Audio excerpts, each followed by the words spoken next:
What's going on, everybody? Welcome back to ICNV Driversedition, and today we got an interesting conversation, or should I say it's that time of year again, and everybody's asking the conversation right now. Is the Corvette prices down? Is it the time to buy? Is it time to sell? Is the Corvette market destroyed? Yada, yada, yada, yada, yada, yada. So today, let's dive into the conversation. Is it the time to sell your Corvette? And I think you're going to find an interesting topic. Let's go.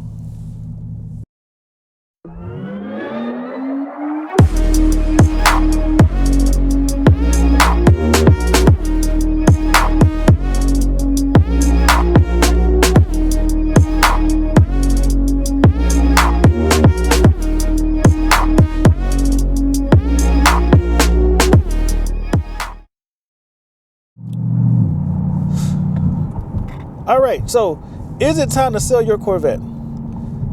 The answer to me, or the answer for me, is yes. If you're planning on moving your car, I will tell you have to get out of it probably within the next 7 to 10 days. That puts you right around November 7th, November 8th. By November 15th, a lot of dealers will be going into what they call lowballing pricing, where they're trying to hold the value of the car. Let's quiet Zeus down a little bit.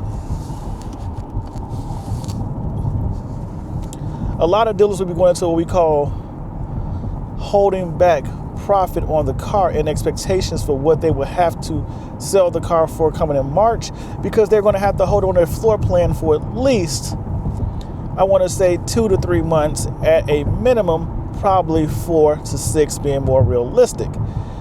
So what does that mean?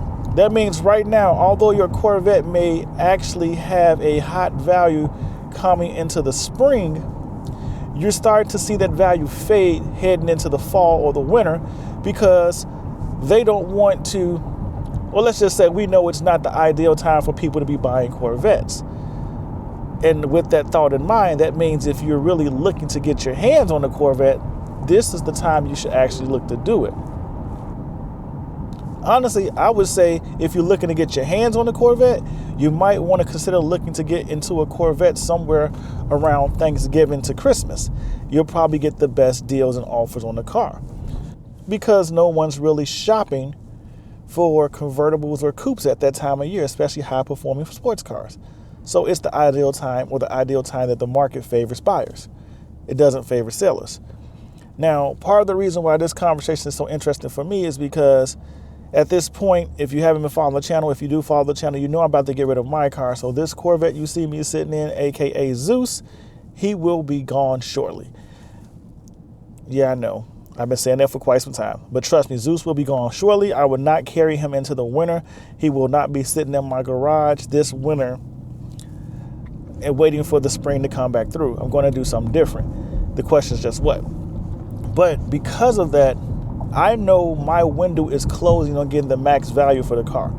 And we had this conversation last year, and a lot of people were telling me I needed to unload Zeus because the Corvette values were plummeting and the car wouldn't be worth anything. And I explained last year that that's not the true case. We're hitting a space with Corvette C8s, whereas regardless of, what's the best way I can explain this?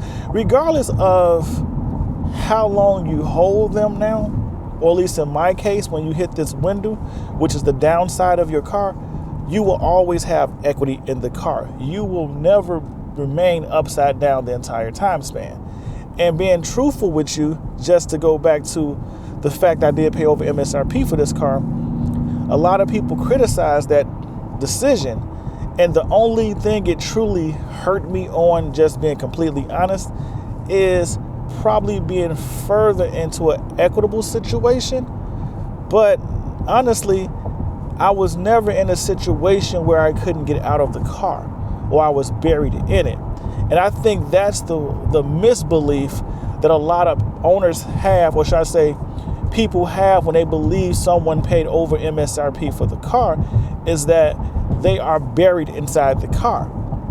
The hardest depreciation hit I had to take on this Corvette C8, or would have had to take on this Corvette C8, was there was a small window of about 4 to maybe 7 months where I was upside down in this car about 4 grand, 5 max, And just being honest with you, people who buy brand new Impalas, Malibus, Camrys, and so forth in that same window timeline of ownership experience the same thing, meaning that they are upside down in their car about $3 to $5 grand. So if you ask me, just being completely honest, despite the fact I paid over MSRP for my car, the ownership went just like any other car's ownership would have went, whereas I was only upside down $3 to $5 grand at the biggest point in this car that I looked or even thought about getting out of it.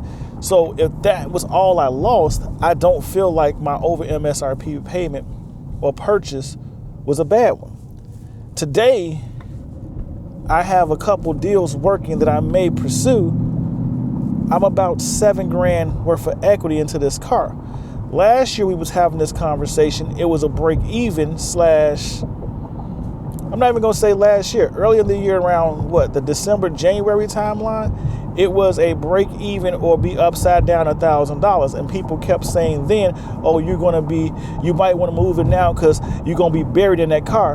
And I was like, no, you gotta understand that the space I'm in, that all I can do is gain more equity with my purchases or with my ownership. 8 months later, I have $8 grand worth of equity in the car, 7 to 8 grand, depending on what dealership you go to. So that's why I tell people consistently, you have to understand the market and how it works. Now at this point, it's just about what am I willing to move the car for and to get my hands on. And that is the challenge.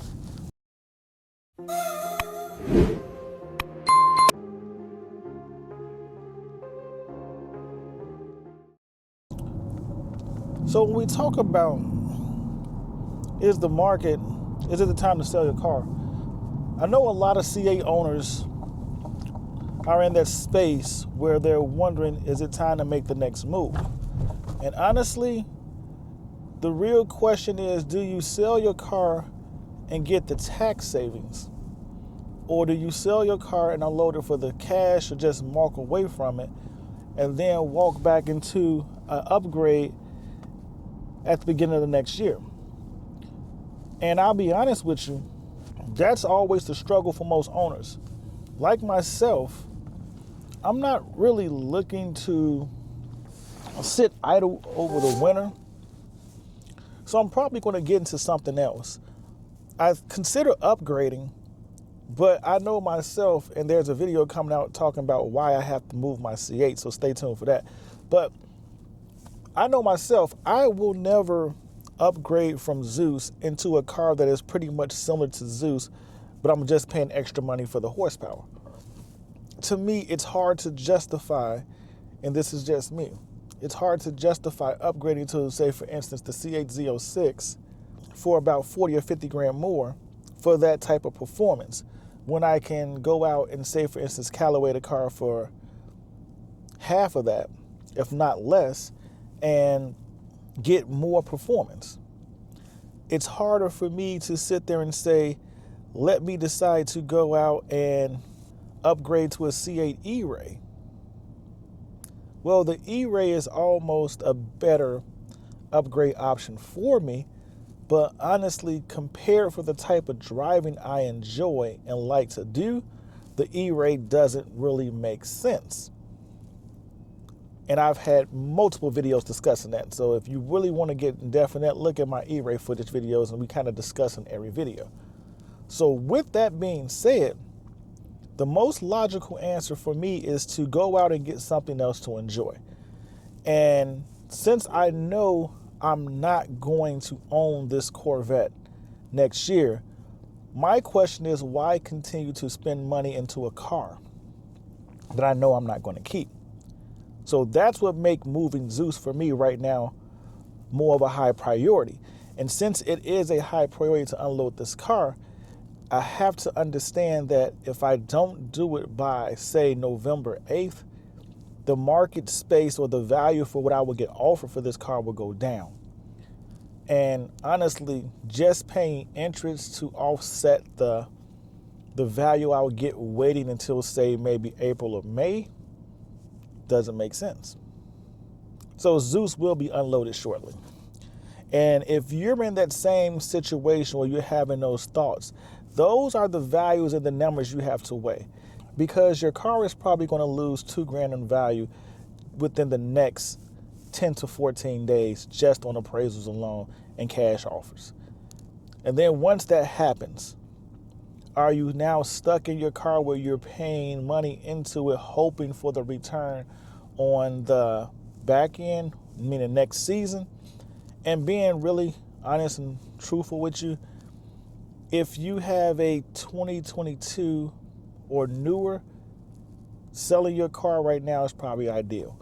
If you have a 23 or older, you can take that hit because it can only benefit you to get more equity into the car, especially once you miss this window. And the fact that you may be slightly upside down will definitely fade away going into the upcoming season. So keep that in mind. But I really didn't want to get too in depth with this video. I just want to respond to the questions being asked, should you sell your car now?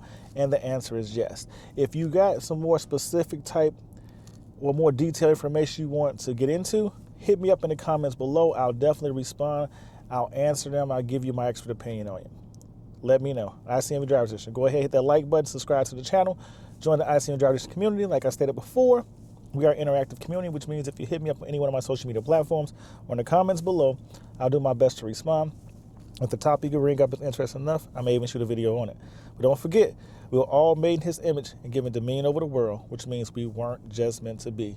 So chase your dreams, build your visions, never ever give up, and embrace your own identity. It is okay to be unique. He's not done with you, and he's definitely not done with me. We were all given unique gifts to become the best version of us that we could possibly be. So step into your calling and be the blessing to the world that you were just meant to be. Just remember to stay humble, stay focused, and stay blessed. And I'll see you in these streets. Peace.